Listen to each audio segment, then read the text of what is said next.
1:30টা বাজে যে কিছু লোক জোয়া খেলা হইতেছে 3টার বর্ডারের দিকে একটা বাড়ির ভিতরে। এই খবর পাই সেটা আমি আমার স্টাফ, আমার সেকেন্ড অফিসার সহ আমার স্টাফ টিএসআর নিয়ে গেছি, গিয়ে বাড়ি রেড করছি। রেড করার পরে এই লোক পাওয়া গেছে, তাস পাওয়া গেছে, তাস হচ্ছে কেলে, সঙ্গে টাকা টোকা পাওয়া গেছে। কত টাকা?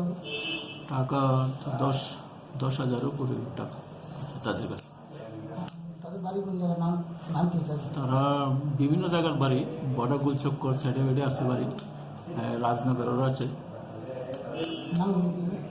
নাম হলো একজন লোক মতিন মিয়া, রাজীব দে, দীপঙ্কর দে, আব্দুল মতিন আর আব্দুল রহিম। এখানে আপনাদের কি রয়েছে? আমরা এটা জারি সবসময় আছে, সবসময় আমরা এইভাবে রেড করতেছি। সিক্রেট ইনফরমেশন পাইলে আমরা দেন যাই, রেড করি এবং আমাদের ভবিষ্যতেও আমরা প্রস্তুত রেড করা লাগে। তাদেরকে কী করা হবে এখন?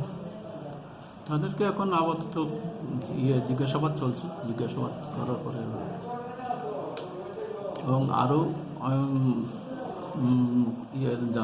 জানাচ্ছি যে কোনো অবৈধ যদি কোনো কাজ করে কেউ বা অবৈধভাবে কোনো করে, যাতে সঙ্গে সঙ্গে আমার কাছে ইনফরমেশনটা দেয়, আমি যাতে সঙ্গে সঙ্গে অ্যাকশন নিতে পারি। Thank you. তাদেরকে গ্রেপ্তার করা হয়েছে।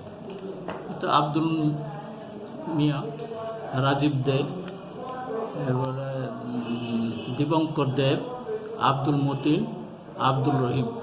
আজকে কোন জায়গাতে কোন সময় রেড করা হয়েছিল? বর্ডার